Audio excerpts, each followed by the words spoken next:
तो कितना अच्छा होता, तो कितना अच्छा होता।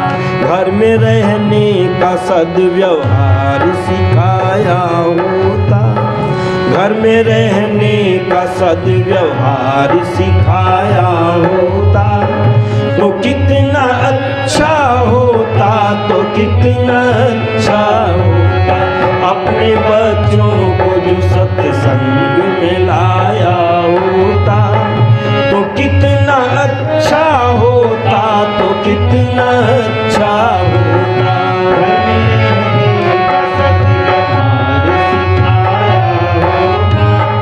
तो कितना अच्छा होता, तो कितना अच्छा होता। माता को मम्मी या मम्मा कहाया मैंने, माता को मम्मी या मम्मा कहाया मैंने। अपने को डैडी और डैड बताया मैंने, अपने को डैडी और डैड बताया मैंने।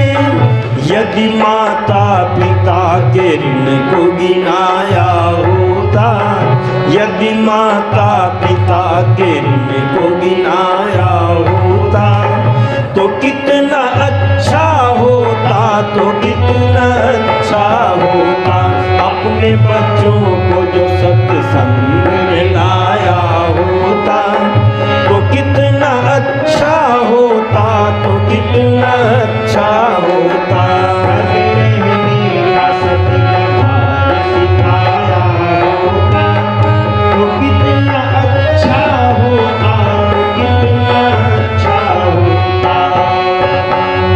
धनी बनने की धुन में धन को कमाया मैंने, धनी बनने की धुन में धन को कमाया मैंने। कभी बच्चों को बुराई से न बचाया मैंने, कभी बच्चों को बुराई से न बचाया मैंने। यदि विषयों को समझ विष से बचाया होता, यदि विषयों को समझ विष से बचाया होता, तो कितना अच्छा होता, तो कितना अच्छा होता।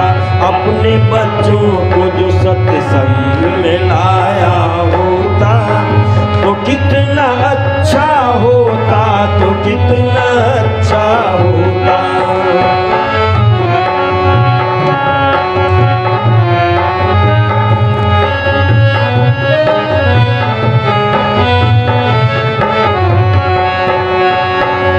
घर की बहू रानी को समझा नौकरानी में, घर की बहू रानी को समझा नौकरानी में। अपनी नादानी को समझा बुद्धिमानी में। बेटी बहू को समझ लालच को भुलाया होता, बेटी बहू को समझ लालच को भुलाया होता, तो कितना अच्छा होता, तो कितना अच्छा होता। अपने बच्चों को जो सत्संग में लाया होता, तो कितना अच्छा होता, तो कितना अच्छा होता। घर में रहने का सद्व्यवहार सिखाया होता, घर में रहने का सद्व्यवहार सिखाया होता, तो कितना अच्छा होता, तो कितना अच्छा होता।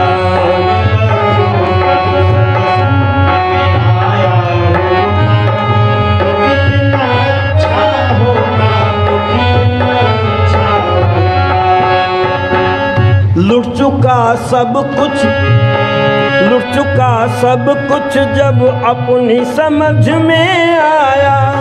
लुट चुका सब कुछ जब होश मुझे तब आया। अपनी गलती पर नरेश दत्त भी पछताया, अपनी गलती पर नरेश दत्त भी पछताया। गीत प्रभु का यदि बचपन से ही गाया होता, गीत प्रभु का बचपन से ही गाया होता तो कितना अच्छा होता, तो कितना अच्छा होता। घर में रहने का सद्व्यवहार सिखाया होता, घर में रहने का सद्व्यवहार सिखाया होता तो कितना अच्छा होता, तो कितना अच्छा होता। अपने बच्चों को जो सत्संग में लाया होता तो कितना अच्छा होता, तो कितना अच्छा होता। अभी मैंने गीत आपके सामने रखा, अपने बच्चों को जो सत्संग में लाया होता। पर सत्संग की परिभाषा वही करना जो मैंने प्रातःकाल बताई थी। सत्संग किसको कहते हैं? बच्चों को बचपन से सत्य क्या है और असत्य क्या है, सत्य के मार्ग पर चलने की जो प्रेरणा जब माँ करती थी तो उस माँ को क्या कहते थे? माता निर्माता भवती। वो बच्चे का निर्माण करने वाली होती थी। और माता का शब्द है जो बच्चे का निर्माण करती है उसको माता कहते हैं। पर आज अंग्रेजी में माता को क्या पढ़ाते हैं? स्कूल में माता को क्या कहते हैं अंग्रेजी में? मदर। स्कूल में क्या पढ़ाया जाता है? मदर। आप पढ़ कर के देखना, किसी भी स्कूल में मम्मी नहीं पढ़ाई जाती। मम्मी तो फिल्मों में पढ़ाई जाती है, लेकिन स्कूल में मदर पढ़ाई जाती है। पर क्या बच्चे मदर कहते हैं घर में आकर के? आप बड़ी बड़ी फीस दे कर के बच्चों को पढ़ाते हैं और जो स्कूल में पढ़ाया जाता है उसको हम घर में प्रयोग नहीं करते, और जो घर में प्रयोग करते हैं उसको कहीं पढ़ाया नहीं जाता। जरा मैं आपसे कहना चाहता हूँ, हमारे यहाँ जिन जिन चीज़ों से हमारे जीवन का निर्माण होता था उन सब के लिए माता शब्द का प्रयोग किया जाता है। मैं आपको कुछ उदाहरण देना चाहता हूँ। इस धरती को क्या कहते हैं? माता, धरती माता। और ये वैसे ही नहीं कहते, वेद में आता माता भूमि पुत्रो अहम पृथिव्या, ये भूमि मेरी माँ है और मैं इसका पुत्र हूँ। क्योंकि ये माँ क्यों है धरती? तो ऋषियों ने कहा जिन चीज़ों से हमारे जीवन का निर्माण होता है उनके लिए माता शब्द का प्रयोग आता है। इस शरीर के बनने में किसका भाग ज़्यादा है? पृथ्वी का। और आपने देखा होगा शहर में तो कैल्शियम की गोली खा लेती माताएं, पर गांव में जब बच्चा होने का समय होता है तब माताएं क्या करती हैं? मिट्टी खाना शुरू कर देती हैं, क्योंकि उस समय मिट्टी की ज़रूरत पड़ रही है। और बच्चा जब पैदा हो जाता है और चलने फिरने लगता है तो सबसे पहले क्या कहता है? मिट्टी खानी शुरू कर देता है, क्योंकि उसके शरीर में मिट्टी की ज़रूरत पड़ रही है। इससे सिद्ध होता है ये धरती हमारी माता है। और जब बड़े हो जाते हैं तब गेहूं, चावल, उड़द, ज्वार, बाजरा, धान, मक्का, सरसों, आम, अमरूद, सेब, संतरे, नारंगी, नाशपाती, ये सारी चीज़ें कहाँ से प्राप्त होती हैं? इस पृथ्वी से प्राप्त होती हैं। इसलिए वेद कहता माता भूमि पुत्रो अहम पृथिव्या। गंगा को क्या कहते हैं? गंगा को माता कहते हैं, क्योंकि बिना जल के हमारा जीवन नहीं चलता। इसलिए टीवी वालों ने भी क्या कहा? जल ही जीवन है। जल हमारे लिए माता है। और गाय को क्या कहते हैं? गौ माता। आज कुछ लोगों ने नारा लगाया, आप तो टीवी देखते रहते हैं, हमें तो कम टाइम मिलता है। पर एक दिन मैंने देखा एक परिवार में बैठे थे भोजन करने के लिए, तभी विवाद चल रहा था, ये गाय जो है ये हिंदुओं की माता होगी, हमारी माता नहीं है, हम मांस खाना हमारा जन्मसिद्ध अधिकार है। क्योंकि ये नारा लगा कि नहीं लगा? पर क्या किसी ने उत्तर दिया ये जन्मसिद्ध अधिकार क्या होता है? बड़े बड़े नेता सुन करके चले गए, बहस करके चले गए। टीवी पर बहस तो बड़ी लंबी होती हैं पर उसका कोई निष्कर्ष नहीं निकलता। जन्मसिद्ध अधिकार किसको कहते हैं? जो जन्म से सिद्ध होता है। और आप देखना, क्यों जी, शेरनी मांस खाती है या घास खाती है? शेरनी मांस खाती है, पर अपने बच्चे को दूध से पालती है या मांस से पालती है? वो दूध से पालती है। बिल्ली मांस खाती है, पर वो अपने बच्चे को दूध से पालती है या मांस से पालती है? वो भी दूध से पालती है। कुतिया मांस खाती है पर अपने बच्चे को दूध से पालती है। इससे सिद्ध होता है दूध पीना जन्म सिद्ध अधिकार है, मांस खाना जन्म सिद्ध अधिकार नहीं हो सकता। पर क्या किसी नेता ने समझाया? क्या किसी धर्माचार्य ने समझाया? क्योंकि हमने केवल पूजा पाठ करने का तरीका मान लिया, गाय की पूजा करो इसलिए माँ है। और नहीं, ऋषियों ने कहा गाय के दूध से हमारे जीवन का निर्माण होता है, इसलिए गाय हमारे लिए माता है। ऋषियों ने अनेक प्रमाण दिए, तो कहा जिन जिन चीज़ों से हमारे जीवन का निर्माण होता है उन सब के लिए माता शब्द का प्रयोग किया जाता है। पर आज हमारे घरों में झगड़ा होने लगा। माता को क्या कहने लगे? मम्मी। और पिता को अंग्रेजी में क्या पढ़ाते हैं? फादर।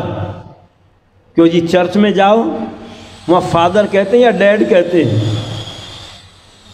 वहाँ डैड नहीं कहते, वहाँ चर्च में फादर ही कहते हैं।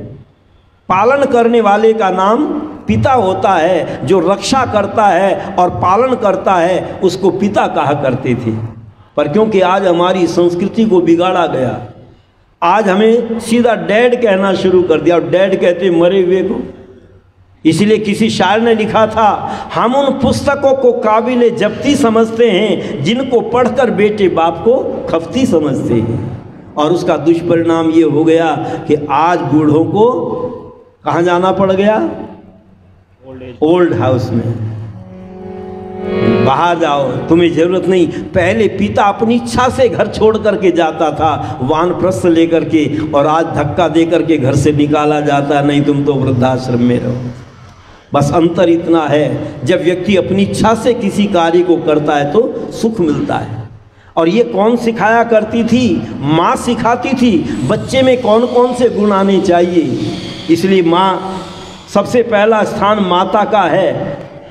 लेकिन विचार करके देखना, यहाँ इसी बात पर झगड़ा होना प्रारंभ हो गया। कुछ लोग कहते हैं माँ का स्थान दर्जा बड़ा होता है, कुछ लोगों ने कहा पिता का दर्जा बड़ा होता है। मैंने कहा दोनों ही बड़े हैं। आप कहेंगे दोनों बड़े कैसे हैं? अच्छा, जब विवाह होता है तो लड़के की आयु कितनी होती है? 25 वर्ष, और लड़की की आयु 18 वर्ष। वैसे तो 16 वर्ष लिखा है ऋषि दयानंद ने, तो पर चलो 18 ही मान लो। तो 18-25 में कौन बड़ा है? लड़का बड़ा है और लड़की छोटी है। पर कर्तव्य के अधिकार के आधार पर देखा जाए तो कौन बड़ा है? लड़की बड़ी है, क्योंकि माँ का दर्जा बड़ा है, माँ की जिम्मेदारी अधिक होती है। इसलिए दोनों कहते हैं न तुम में कोई छोटा है न कोई बड़ा है, तुम दोनों बराबर बन करके रहना। पर यहाँ वेद इसीलिए कहता हो समान विचार सबके, चित्त मन सब एक हों, ज्ञान देता हूँ बराबर, भोग्य पा सब नेक हो। तुम छोटे बड़े के झगड़े में मत पड़ना, नहीं तो घर नर्क बन जाएगा। और आज झगड़ा इसी बात का है। हमारे घरों में लड़ाई किस बात की है? बच्चे तो ये समझते हैं ये बूढ़े कुछ नहीं जानते, और बूढ़े ये समझते हैं ये बच्चे कुछ नहीं जानते।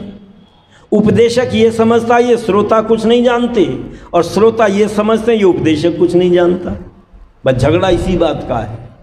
पर मैं आपसे पूछना चाहता हूँ, मोबाइल के बारे में बूढ़े ज़्यादा जानते हैं या बच्चे ज़्यादा जानते हैं? बच्चे ज़्यादा जानते हैं।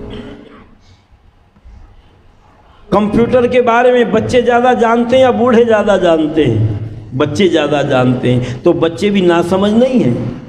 बहुत सी बातें ऐसी हैं जिनको बच्चे ज़्यादा जानते हैं, बूढ़े कम जानते हैं। और जीवन जीने के बारे में बच्चे ज़्यादा जानते हैं या बूढ़े ज़्यादा जानते हैं? बूढ़े ज़्यादा जानते हैं।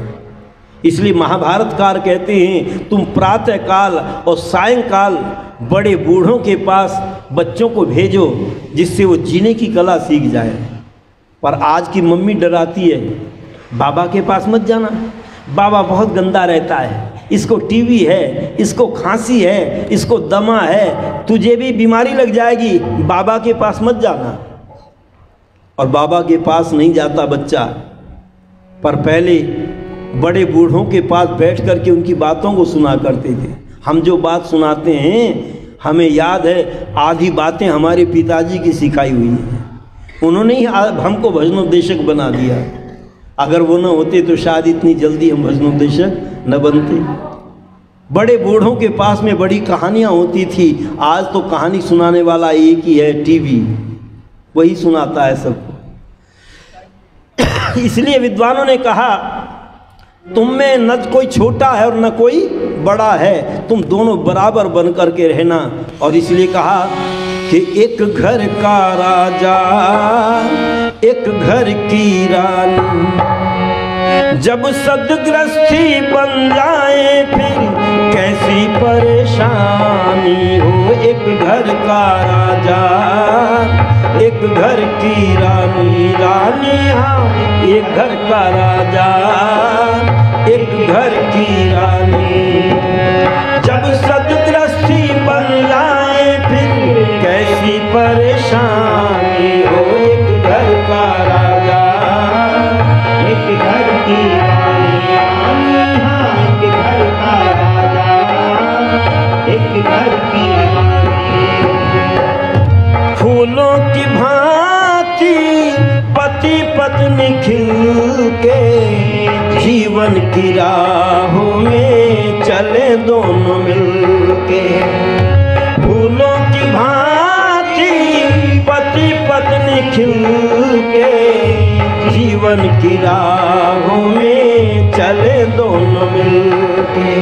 ऐसे मिले हो जैसे हो दूध पानी, ऐसे मिले हो जैसे हो दूध पानी, जब सदगृहस्थी बन जाए फिर कैसी परेशानी हो। एक घर का राजा एक घर की रानी, रानी हाँ एक घर का राजा एक घर की रानी।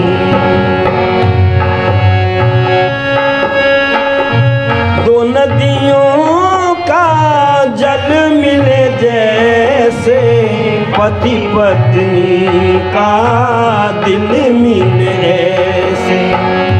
दो नदियों का जल मिले जैसे पति पत्नी का दिल मिले ऐसे। कर लो सफल दुनिया में जिंदगानी, जब सदगृहस्थी बन जाए फिर कैसी परेशानी हो। एक घर का राजा एक घर की रानी, रानी हाँ एक घर का राजा एक घर की रानी।